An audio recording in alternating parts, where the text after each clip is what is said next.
बलराम पढ़ाई करने के लिए गए थे। अरे योगेश्वर हैं, ईश्वर के अवतार हैं। बहुत जल्दी दोनों भाई सारी विद्या पढ़ लिए।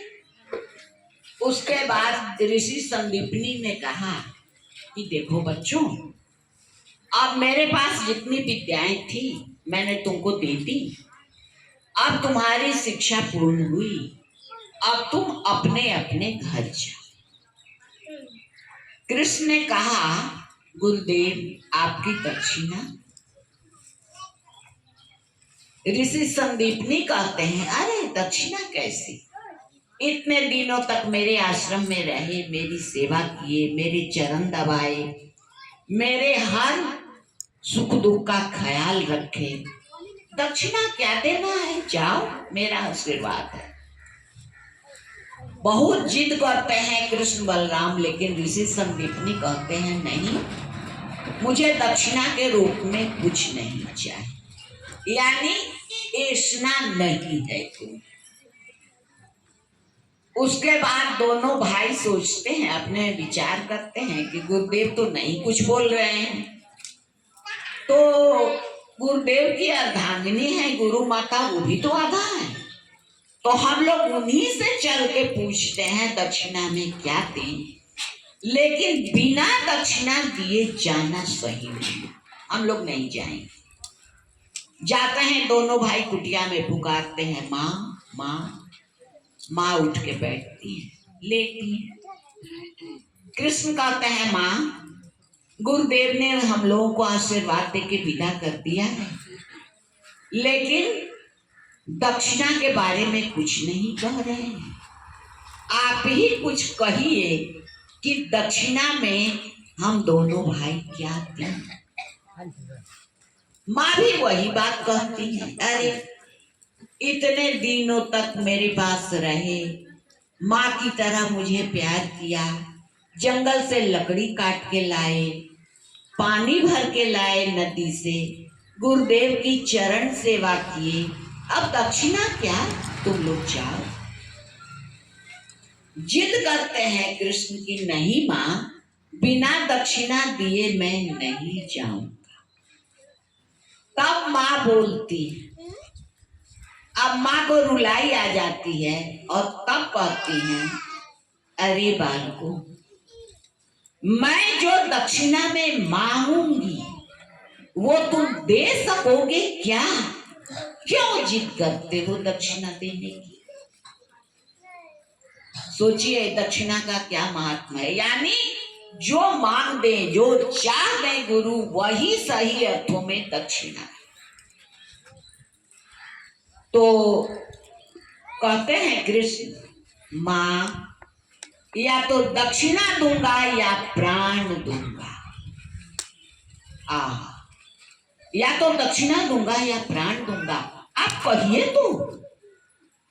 मां कहती हैं, देखो आज से 18 वर्ष पहले मेरा एक बालक था 2.5-3 साल का।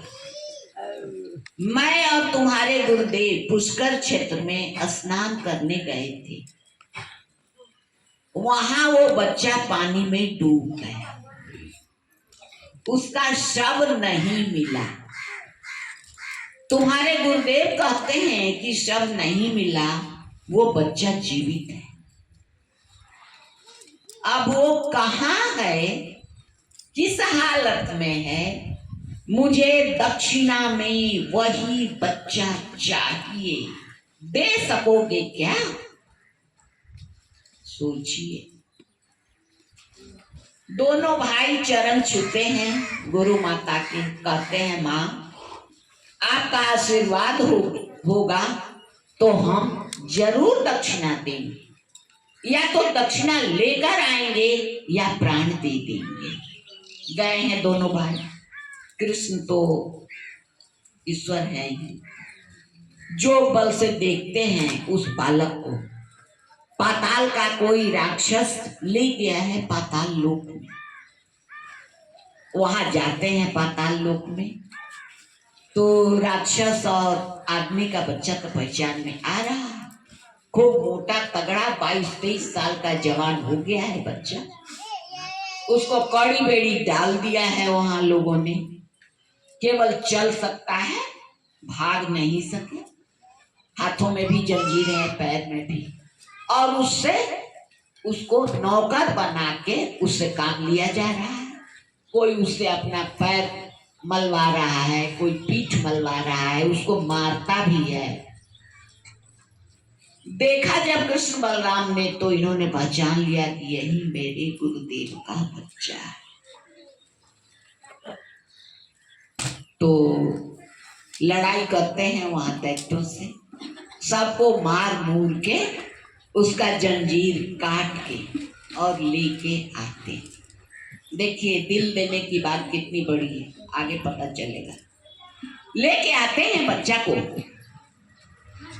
और गुरु दक्षिणा तो गुरु जी ने नहीं मांगा था, गुरु माता ने मांगा था।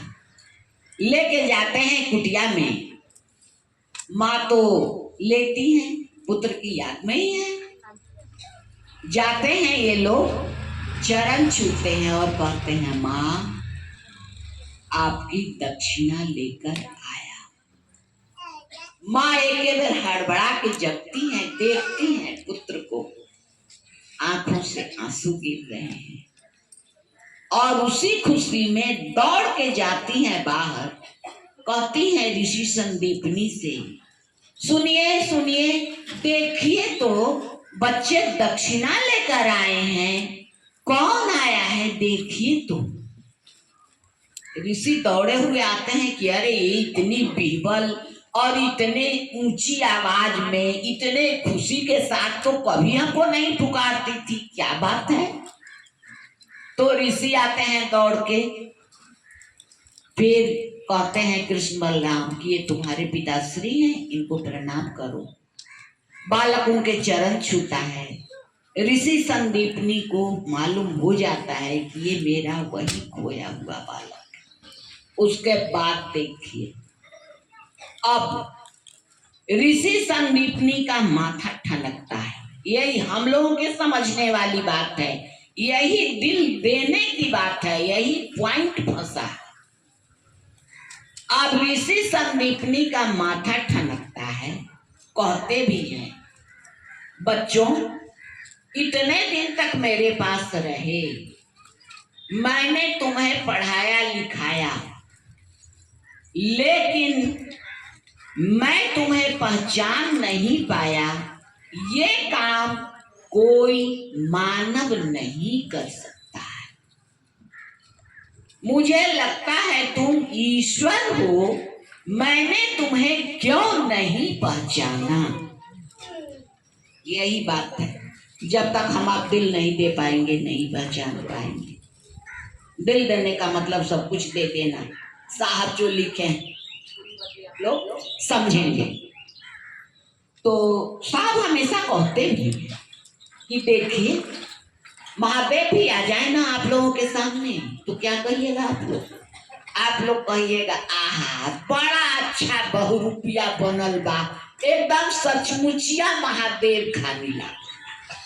माने आप लोग नहीं पहचान पाए। पहचानने के लिए क्या पात्रता होना चाहिए। तो जब गुरुजी कहते हैं कि मैंने तुम्हें क्यों नहीं पहचाना, आदमी तो ये काम करेगा नहीं, तुम तो ईश्वर हो, लेकिन मैंने तुम्हें पहचाना क्यों नहीं। तब कहते हैं कृष्ण गुरुदेव, जब तक मन में कोई भी ऐसना रहेगी, यानी इच्छा, सबसे प्रबल 3 ऐसना होती है धरती की। सबसे पहले वित्तेष्णा, पुस्तक में भी साहब ने लिखा शॉर्ट में। वित्त माने धन संपत्ति, रुपया पैसा। वित्तेष्णा कहते हैं उसको। एक पुत्रेष्णा, वित्तेष्णा के बाद सेकंड नंबर में पुत्रेष्णा है, यानी मेरा पुत्र हो, खूब यशस्वी हो, खूब विद्वान हो, खूब सुंदर सुकान, पढ़ा लिखा, अच्छा अधिकारी पदाधिकारी हो, ये पुत्रेष्णा। तीसरे में लोकेष्णा, लोक माने संसार, यानी संसार में मुझको लोग जाने, यानी प्रतिष्ठा मिले, इसको कहते हैं लोकेशना। तो कृष्ण कहते हैं कि इन तीनों में से यदि एक भी आपके मन में है तो आपके सामने साक्षात ईश्वर महेश्वर महादेव आ जाए, हम आप नहीं पहचान सकते, नहीं पहचान सकते। एक भी रहेगा अभी खत्म कैसे होगा, सोचने वाली बात है। खत्म होगा तभी न महादेव आएंगे तो पहचान पाएंगे। तो इसके लिए गुरु दक्षिणा देना होगा, तब गुरु की विद्या फलित होगी। अब हमारे आपके गुरु की क्या ऐसना है, वही देंगे तब न गुरु दक्षिणा होगी सही अर्थों में। जो उनकी ऐसना है वो हम आप देंगे तब न गुरु दक्षिणा का नाम हुआ। अपने मन से चाहे भाई पूरा चढ़ा रहे हैं, उससे नहीं न काम चलने वाला है। गुरु की जो ऐसना है, गुरु की जो इच्छा है, उसी को कहते हैं गुरु दक्षिणा। अब हमारे आपके गुरु की दक्षिणा क्या है, हम आप क्या जानते हैं? नहीं जानते, लेकिन साहब ने पुस्तक में लिखा है। वो बात हम लोग समझने की कोशिश करें कि हमारे आपके गुरु दक्षिणा में हमसे आपसे क्या चाहते हैं, क्या हम आप दे सकते हैं, ये साहब ने पुस्तक में समझाया। साहब लिखते हैं दक्षिणा वाले प्रकरण में, दक्षिणा वाले पाठ में, निस्वार्थ तीनों सूत्र का अनुपालनी गुरु दक्षिणा है। अरे बाप रे बाप, कितनी बड़ी बात है, संसार की सबसे बड़ी बात। इसी को कहते हैं दिल देना। निह माने निह जोड़ स्व जोड़ अर्थ, मिलके क्या हुआ, निस्वार्थ। निह माने नहीं, स्व माने खुद, अर्थ माने मतलब। यानी हम आप सूत्र कर रहे हैं लेकिन खुद का कोई माने मतलब नहीं है, खुद के लिए कुछ नहीं चाहिए, तब हुआ निस्वार्थ तीनों सूत्र का अनुपालन। सोचिए कितनी बड़ी बात है। अच्छा, अब हम आप आए, हम आप पति हो पुत्र हो जो भी हो घर में, चाहे पूरा पूरा न, कुछ ही अंश में जिसको हम आप दिल दे बैठते हैं, वो चाहता है वो करने के लिए हम आप मजबूर हो जाते हैं कि नहीं? हो जाते हैं। कोई प्रेशर नहीं डालता है, no under pressure, no under compulsion, फिर भी हम आप मजबूर हो जाते हैं वो करने के लिए, अपने आप हमसे आपसे हो जाता है। जिसके पास हमारा आपका दिल रहता है, जिसको दे देते। मैं प्रैक्टिकल की बात बता रही हूँ अपने जीवन की।